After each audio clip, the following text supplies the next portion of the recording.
Well, what's going on here? Just motor swap Sunday. That's right. So this is my 1968 Suburban 10 or 12. I'm not exactly sure what it is. I bought this tractor for $100 quite a while ago and didn't have a motor when I got it. That's why I got it so cheap. And I had stuck this 10 horse. Sorry again for the dull lighting in here. I got a flashlight. Let me see if I can get it here. So this is a 10 horse that I pulled out of that Roper RT10 I had last summer or the summer before. That motor actually runs good. The bolt pattern on the oil pan's a little bit different because it came out of a custom. And I had it in the tractor and I was going to leave it in there, but it sat funny because of the way the oil pan's a little bit different. So I had this motor, which is a 12 horse points motor, and pulled it apart. Cleaned it up, decarboned it. It looks like it's probably going to burn some oil because it had quite a bit of crud underneath the head on this thing. But I cleaned up the head, I resurfaced it, I put a new head gasket on it, put a few new bolts in the head because some of them looked like they were stretched out a little bit, put all the right washers on there, and I actually put a little bit of copper silicone on all of the head bolts when I put them in the head to try to seal them a little bit better so I won't have any oil creeping up the threads and coming out if it does have a leak. So that's where I'm at with this. I'm going to bolt it down and I'm going to try to do something different on this tractor. I'm going to try to use an SS16 battery tray to put in there for the clutch assembly and still try to run a starter generator on this. I'll just have to figure out what to do with the fuel tank. I don't know, I might be able to jam it underneath behind the dash there or something like that. This is going to get a Kohler conversion coil on it, so a regular Kohler coil, separate one that has the plug wire coming off of it, going to the plug on this, running off of the points. Main reason I'm doing that is because the original coils for these things are really hard to find parts for. So if you use a Kohler coil, you can get them for under 20 bucks with the mounting bracket, and you can stick them basically anywhere underneath the grill or in front of below the carburetor or something on this tractor. So the only thing I'll have to figure out is where I'm going to put the gas tank. But this is just a very quick, short update video for today, just to show what I'm working on today. I'm also working on just cleaning my garage and moving some stuff around because it's been pretty messy from all the work I've been doing. So I will catch up with you guys later on. So I didn't do very much in my video yesterday. I was talking about putting this orange motor in this 1968 Suburban 10 or 12, whatever it is, and actually putting in a Onan SS16 style battery tray. So that's what I've done here. And it is one heck of a tight squeeze between the clutch and the starter generator. So I don't know how easy it's going to be to see, but this bolt right here on the end of the starter generator has about a 1/16 of an inch clearance between the clutch bracket and that bolt. Luckily, I think that's only a ground bolt, so it doesn't matter, even if it were to hit that. This style starter generator worked perfectly fine. I tried this guy here, and the bolt on it was a little bit longer, and the end bearing housing on it was a little bit bigger as well. So you can see this area right here is larger than the one on this guy. So that one looks like it's cast iron, this one looks like it's aluminum. So this starter generator fit, the other one didn't, but the clutch is nicely tucked in there. And I like the SS16 style clutches. They're way better than the ones that bolt on the back of the Tecumseh. I think I only have one of those left and it's pretty beat up. The bushings are worn out and the pulley on it was junk. So I figured this would be something I'd like to try. And got the motor in here. This is a points motor, as you can see. So this is actually going to get that Kohler conversion coil, or a Kohler 12 volt coil. So that means I need a battery for this thing to run. And my plan for the fuel tank is battery's going to go on the battery tray just like that. Now the SS16 and the GT18 have a big metal shield that comes up right in front of the battery tray here. What my plan is, I'm either going to put that shield on the tractor. So I have to use the flashlight, but I'm going to put that shield going right up here and either strap the gas tank to the front of that or make some brackets out of angle iron that go back and forth across the frame here and connect down to the top bolts for what would have been the clutch mount over here, so that I can actually have a bracket for the fuel tank, and then I'll put a firewall between the fuel tank and the motor, obviously because you don't want the motor to boil the gas.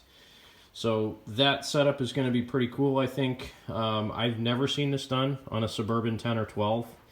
I've only ever seen, you know, the original clutch with the original battery tray, which is what this guy is. And that tank is spotless inside, so very nice that I have a couple of good tanks. That one I have is really good, and I have another one on my bench that's blue. So perfect tank going back in this thing. So that's kind of the progress I have on this guy. Yeah, I mean, it's, like I said, when I did the head gasket yesterday, I showed a couple of pictures earlier in the video. It definitely looks like this motor may burn oil. I can't really tell if it's ring wear. The cylinder walls didn't look too bad. There was no real scoring. There was a rust mark about halfway down the bore, so like the piston probably sat in one position for a long time, so maybe... I don't think the rings are stuck because I can move the piston back and forth, but maybe the rings are getting worn out. I mean, this is a 1967 motor, so who knows how many hours are on it. But my plan is to run some engine restore in the oil for a while. So you just put a couple of ounces of it in your regular oil when you do oil changes on it. And I probably will run 1540 detergent oil in this because I want to clean out the inside of the motor. Didn't look too bad other than that. I mean, the oil's dirty, but it's not horrible. So this one should be up and running hopefully by the weekend, maybe, not really sure yet. But this is just another one of those projects that's been sitting for a year or better. And I'm just trying to get one thing done at a time. So this one's going to get done pretty quickly. The CB Special, which is this guy here, I haven't done anything with this tractor in quite a while. Last summer I took it outside and cleaned it off very, very lightly. Steel wooled the rust off of everything, and then I clear coated just about the entire tractor because it has all this cool scroll work on it, and I don't want to lose that. So all this cool scroll work and CB Enterprise all down on the side and on the fenders, I don't want to lose that patina. So I kind of want to keep it just like it is. It's such a cool tractor. I don't want the paint to come off, so that's why I clear coated over it. I was debating taking the diesel out of the 679, which is this guy. I was talking to my buddy Hugh, or Pacific Drummer on YouTube, and this is a 7-horse Yanmar. I was debating taking that motor out and stuffing it in this tractor because this one is getting some 24 by 12 turf tires on the back, and I'm probably not going to keep these big Turf Glide tires on the front. I might, I'm not sure, but big 24 12 ags in the back, and I'm going to do something cool with the exhaust. I'm either going to make it run out under the footboard and turn out in front of the tire, or put a stack on it because I like stacks on everything. But I kind of want to keep this one mostly original, so I'm probably going to end up put another 12-horse Points Tecumseh in it.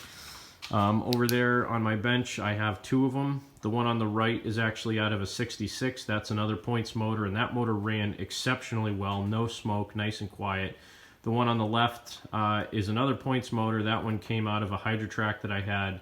I don't know what it originally came out of, but it's not really from a Hydrotrack because it was a 68 Hydrotrack and they didn't have Points in 68. So I'm not sure what that motor came out of, but the one that's on the right there, that one came out of a 66, and it runs really good. So that motor is probably going to go in this tractor if I put a Tecumseh back in it. If not, I'm not sure. The main reason, I was going to debate putting an Onan in this thing, but I would have to change the front half of the frame, and just like I'm doing on the Mighty Mongrel, I would have to cut a huge notch out of the grill, and cutting a notch out of this grill would basically take all of this beautiful scroll work off, so there's no way in heck I'm doing that. So this is probably going to stay just like it is. I'll probably end up putting a Tecumseh back in it just because it's the only thing I can do without messing anything else on the tractor up. While I have it out, I'll redo all the wiring under there. I got to buy a couple voltage regulators. I bought 1,000 feet of wire so I can rewire a whole bunch of my tractors. I'm basically wiring everything from scratch. I got to buy a bunch of toggle switches and push button starter buttons because I really want to make these things as simple as possible. I don't really like the factory ignition setup in these with the big heavy gauge wires running through the ignition switch. So what I'm going to try to do is run toggle switches for the ignition power going through a relay up to the starter button, which goes through another relay which runs the starter generator. That way I don't have so much current going through the ignition switch on these tractors. Or actually I don't need a first relay to run the power through. I can just use one relay for the starter. But then trying to get the charging system to work on these properly is one thing that I really want to do. This guy here, this is my 68 Super 12 Special project. Why does my camera lens look dirty? Is it dirty? Maybe not. It's just fuzzy because it's raining outside. But this guy, this is my 68 Super 12 Special project. And this one, well, you can't see it, but underneath that jumble of wiring, I actually have a regular starter relay on this guy. This is not a points motor. This is a solid state ignition. This one runs pretty good. I have a head gasket leak, so at some point in time, I got to pull the head back off and resurface it. That was a new old stock head that I put on this, but I did not resurface it when I put it on. So I've had some issues with it, but this guy has a starter relay between the ignition switch and the starter. The problem with it is, for some reason, when I wired everything up, it doesn't charge the battery. The charge light always stays on, so I have to figure out if it's the way I wired it, if I wired it wrong, or if it's just a bad voltage regulator. So I need to buy a few voltage regulators for my tractors, just to switch them out. When I touch the wiring, I want to replace everything so I don't have to go back in there. It's not easy to get in there.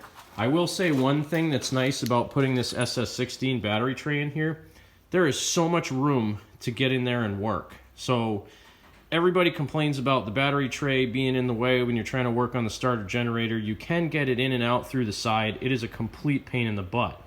With this SS16 battery tray and what I plan on doing with the gas tank tray, I will be able to unbolt the gas tank tray off the front of this thing very easily. 2 bolts on the back of the motor, 2 bolts on the front of this. And then I'll be able to access everything underneath there. So the voltage regulator goes down underneath the starter generator, down there. And there's more than enough room to get your hands in there, change the bolts, fix the wiring on everything, and then I'll end up putting a starter relay down here underneath the dash somewhere. And again, I can get to just about every area of this thing now with the SS16 battery tray in there. So nice thing about that, I think I have 4 more of those that I can use for other projects similar to this. So basically, if I have a loose clutch on one of these Suburbans, I'm just going to rip it off and put an SS16 battery tray in there. Make it easy, make it work properly. So that's a little bit of an update on the 68 Suburban 12. I got to get the lower screen for this thing. I'm missing a couple of them. But that's that guy. That's going to be a pretty nice, mostly original looking tractor. The paint on it looks really good. It was redone. It wasn't redone really well. When I was cleaning off the area underneath the motor, you can see I was using carb cleaner to get all the grease off there, and it took off whatever paint was on here, so not terrific, but otherwise it looks pretty good. Still has a center cap, even though somebody painted it black. I'm going to clean all that off, but it's not a bad tractor. Really like this one. Paid $100 for it. It was well worth the money. Yeah, so that's a quick update. The diesel 69 Suburban 12, haven't really done anything with that since I got it up and running. Just basically need to put a drive belt, clutch spring, put a keyway in the pulley, and hook up throttle and a few other things. That tractor will be ready to rock and roll. That 67 Super 12 in the back, that one I'm actually redoing for my son Jake, and I'm going to take the grill off of that one and the hood off of that one and put a 67 style hood and grill on it, because I need that hood for Miss Emily, because I'm turning her back into a 68 Super 12, which is what it really is. Right now that one has a 66 grill on it, and it's okay, but I really want a 68 nose back on that tractor. I got to reroute my air filter on that one because it comes out through the hood where the gas filler was. So that's what I'm doing with that one. My daughter's tractor, haven't really done much with it. I know you guys will hate me for this, but this tractor and that blue one for my son, I'm putting Predator 212s in them. Not because I think it's an awesome motor and it has more torque than a Tecumseh, so don't get your hopes up, all you crazy people out there. They're good for what they are. $100 Chinese motor that if it blows up, you can go buy another one for $100. They're okay, they're not the best thing in the world, but for a tractor like this that you just want to pull the rope and have it run, I'm putting small pulleys on them, like a 3-inch pulley, so they underdrive the tractor, because I don't want my kids going, you know, 8-9 miles an hour across the yard. Most of the time I'm going to be watching them anyway. But that pink tractor and my son's tractor are both getting Predator 212s, only for the simplicity of it. This guy here, not exactly sure what I'm going to do with this yet. I'm going to either put a 10-horse diesel in that one or a 10-horse Kohler that I have. Then I have this guy here, which I'm either going to put the diesel in or the Kohler, depending on what I feel like. That guy there runs and drives perfectly fine. And the other ones, you know, once I get the 4 or 5 tractors that I'm working on done, so the Mighty Mongrel 3, the Roper RT16T clone, the CB Special, Jake's tractor, that one, right now the motor turns over, it has good compression, but there's no spark, and that's a newer style SSI, so maybe the SSI went bad. I'm going to try to change the plug wire on it and see if it's any good. This guy runs, this guy will run, my daughter's tractor will be running soon, this guy will be running before the summer hopefully, and then that guy will hopefully be running before the summer. Those are all the ones that I have that I need to get running. So once I get motors in all of them and get them running, then I'll be able to just tinker on small stuff, like on Mater, getting a belt cover on it, getting the side chassis cover put back on it, tinkering on a few things, repainting the engine tin on that tractor, and I gotta change the rear fluid in that. I mean, it looks like plow day is gonna be a bust this year, unfortunately. However, I'm okay that we're staying safe. You know, people are telling us that we need to stay inside. People are telling us that it's safer to be with your family isolated than it is to get out there in the real world and, you know, be around hundreds of other people. So for now, that's what it is. For the time being, we're going to take care, make sure we stay safe. I want all of you guys out there to do the same thing. So have a great day. Sorry there's no work in this video, just a lot of me talking, but every once in a while that's what you get. So thanks for watching. Have a great day from Cranky Motorsports. Keep tractoring and have fun.